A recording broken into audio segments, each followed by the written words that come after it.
Okay, तो chemical reaction समझने के लिए हमें 3 एक्टिविटी समझना है। तो let us start activity number 1.1। Okay, तो सबसे पहले हमें मैग्नीशियम रिबिन लेना है जो 3 to 4 सेंटीमीटर जितना लॉन्ग होना चाहिए। फिर उसको सैंड पेपर से रब करना है। तो सैंड पेपर से रब क्यों करना है, तो ये क्वेश्चन भी बहुत बार आता है कि सैंड पेपर से रब इसीलिए करना है कि मैग्नीशियम रिबिन जो है वो एयर में जो ऑक्सीजन होता है उसके साथ स्लोली रिएक्ट कर जाती है, एज वेल एज कुछ इम्प्योरिटीज़ है वो सब जो अगर लगा हुआ है तो वो सैंड पेपर से रब करने से वो मतलब निकल जाती है।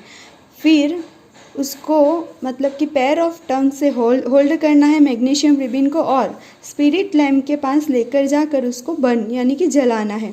और जैसे ही हम मैग्नीशियम रिबिन को जलाते हैं तब यानी कि डेजलिंग वाइट फ्लेम से वो बर्न हो जाता है मैग्नीशियम रिबिन। और जो वर्स ग्लास है हमें नीचे रखना है और जितनी भी एस गिरती है तो उसको कलेक्ट कर देना है।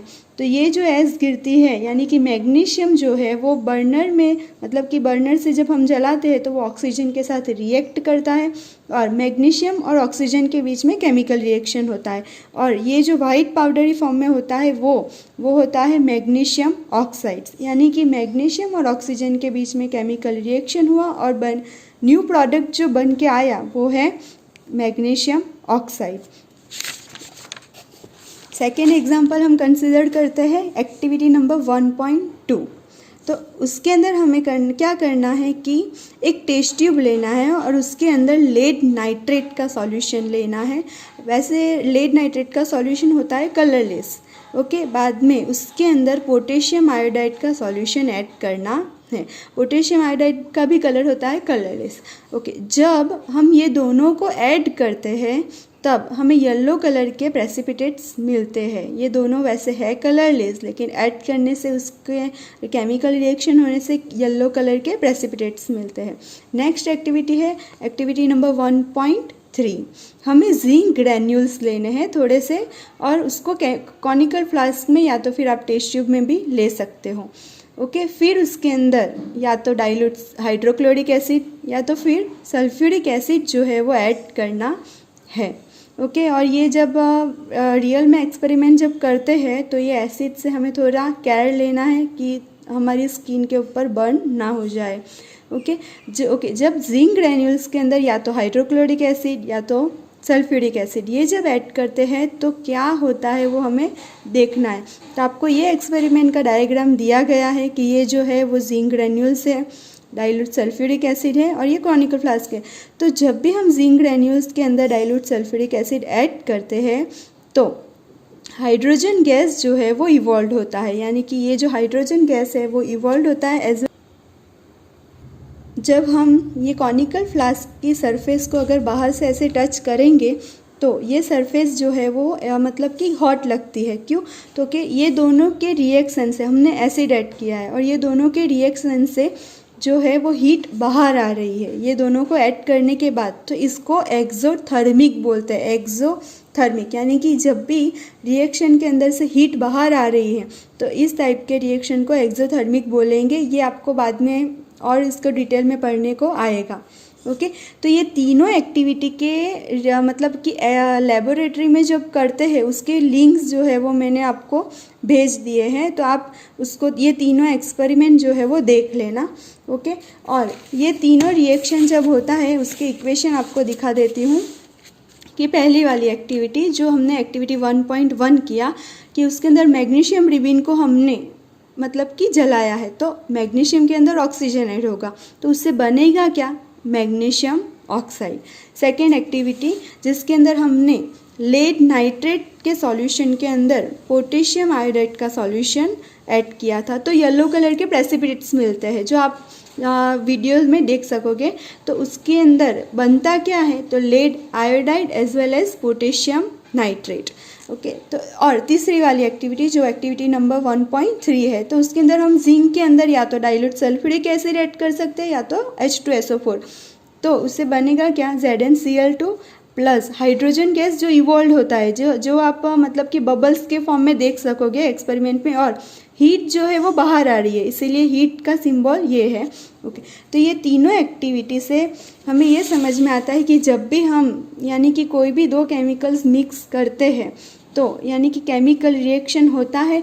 ओके, तो अभी ये तीनों एक्टिविटी से हम मतलब कि एक ऑब्जर्वेशन पे आते हैं कि जब भी केमिकल रिएक्शन होगा तो किस तरह से पता चलेगा कि केमिकल रिएक्शन एक्चुअल में हुआ है कि नहीं हुआ है। तो उसके लिए 4 पॉइंट्स हमें ध्यान रखने हैं कि पहला है कि चेंज इन द स्टेट, कि स्टेट यानी कि जैसे सॉलिड है तो लिक्विड, लिक्विड है तो गैस फॉर्म, कि उसका स्टेट जो है वो चेंज होता है। सेकेंड कि या तो फिर चेंज इन कलर, कलर भी चेंज हो सकता है, जैसे कि हमने ये वाला देखा कि लेड नाइट्रेट के सॉल्यूशन के अंदर पोटेशियम आयोडाइड ऐड किया तो दोनों है कलरलेस, लेकिन जब ऐड किया तो येलो कलर के प्रेसिपिटेट्स फॉर्म होते हैं। थर्ड है इवोल्यूशन ऑफ गैस, यानी कि जैसे ये वाले एक्सपेरिमेंट में ही ले लो कि हमने जिंक ग्रेन्यूल्स के अंदर एसिड ऐड कर दिया तो उसके अंदर से बाहर जो गैस निकला वो है हाइड्रोजन गैस। ओके, फोर्थ है चेंज इन टेम्परेचर, यानी कि टेम्परेचर चेंज हो सकता है, जैसे कि ये वाले एक्सपेरिमेंट में कि हम अगर सरफेस को टच करेंगे तो गर्म लगता है हम लोग को। तो ये सारे मतलब कि 4 पॉइंट्स है जिससे हमें पता चलेगा कि केमिकल रिएक्शन जो है वो हुआ है कि नहीं हुआ है। ये क्वेश्चन भी IMP है, ये भी आ सकता है कि हमें कैसे पता चलेगा कि केमिकल रिएक्शन हुआ है कि नहीं हुआ है। तो ऐसे डेली लाइफ में बहुत सारे केमिकल चेंज होते रहते हैं हमारे आसपास। ओके, तो इसके बारे में और केमिकल इक्वेशन क्या है उसके बारे में हमें आगे पढ़ना है। ये सिर्फ आज के लिए मतलब कि स्टार्टिंग जो है वो आप लोग का यही है कि केमिकल रिएक्शन होता है तो क्या होता है, कैसे वो मतलब कि फॉर्म होता है, इस एक्टिविटी आपको समझाई गई है। Okay, now let us start the chemical equations. तो एक्टिविटी 1.1 जो हमने किया उसको फिर से हम डिस्क्राइब करते थे कि मैग्नीशियम रिबीन जो है वो ऑक्सीजन के साथ बर्न होके जो है वो मैग्नीशियम ऑक्साइड में कन्वर्ट हो जाती है। तो ये सारी डिस्क्रिप्शन को अगर हमें शॉर्ट फॉर्म में अगर बोलना है तो हम वर्ड इक्वेशन का यूज़ करते हैं कि मैग्नीशियम प्लस ऑक्सीजन, इससे बना मैग्नीशियम ऑक्साइड। तो इसको बोलेंगे हम वर्ड इक्वेशन, यानी कि सिंपलेस्ट वे में हमने दिखाया गया है।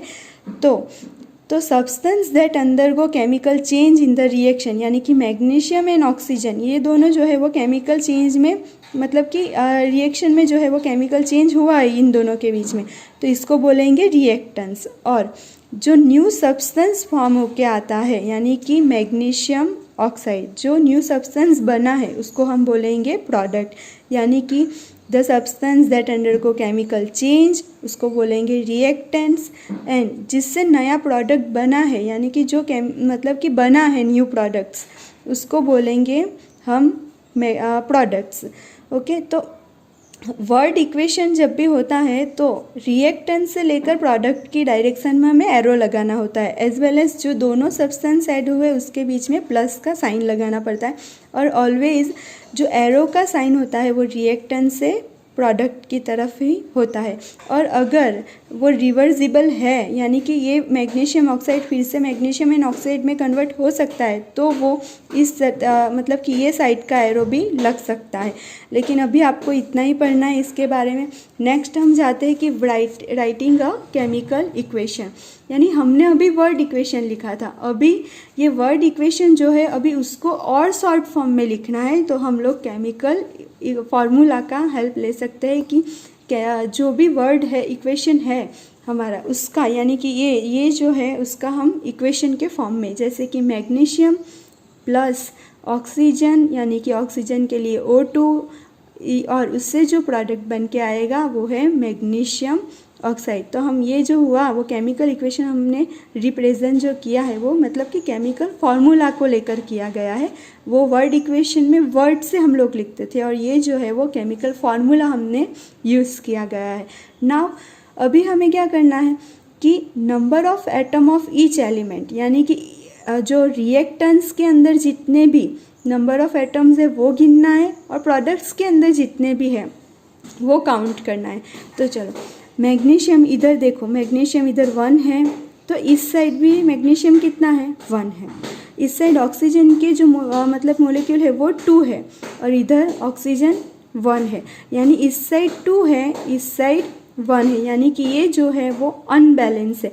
देखो जो रिएक्टेंस के साइड दो भी से मतलब रिएक्टेंस एंड प्रोडक्ट्स ये दोनों में सेम होना चाहिए। जैसे कि इधर मैग्नीशियम 1 है तो इधर भी मैग्नीशियम 1 है, इधर ऑक्सीजन 2 है तो इधर 1 है, तो ये अनबैलेंस हो गया कि रिएक्टेंस में जितना है ना उतना ही प्रोडक्ट में भी होना चाहिए। Number of atom of each elements जो है वो सेम होना चाहिए बोथ द साइड। ओके, तो ये इस साइड ऑक्सीजन जो है वो अनबैलेंस है, ऑक्सीजन 2 है इस साइड रिएक्टेंस के साइड, और प्रोडक्ट के साइड जो है वो ऑक्सीजन 1 है। तो इसीलिए मतलब कि ये जो है वो अनबैलेंस हुआ, और मतलब मास जो होगा वो सेम नहीं होगा दोनों के साइड में। ओके, तो ये such a chemical equation is called skeletal chemical equation, यानी कि इसको हम स्केलेटल केमिकल इक्वेशन बोला जाएगा। जब भी अनबैलेंस होगा तो उन दोनों का यानी रिएक्टेंट्स और प्रोडक्ट्स के जो मास है वो सेम नहीं होंगे, इस साइड वाले अलग हुआ, इस साइड वाला अलग होगा, तो इसको बोलेंगे हम स्केलेटल केमिकल इक्वेशंस।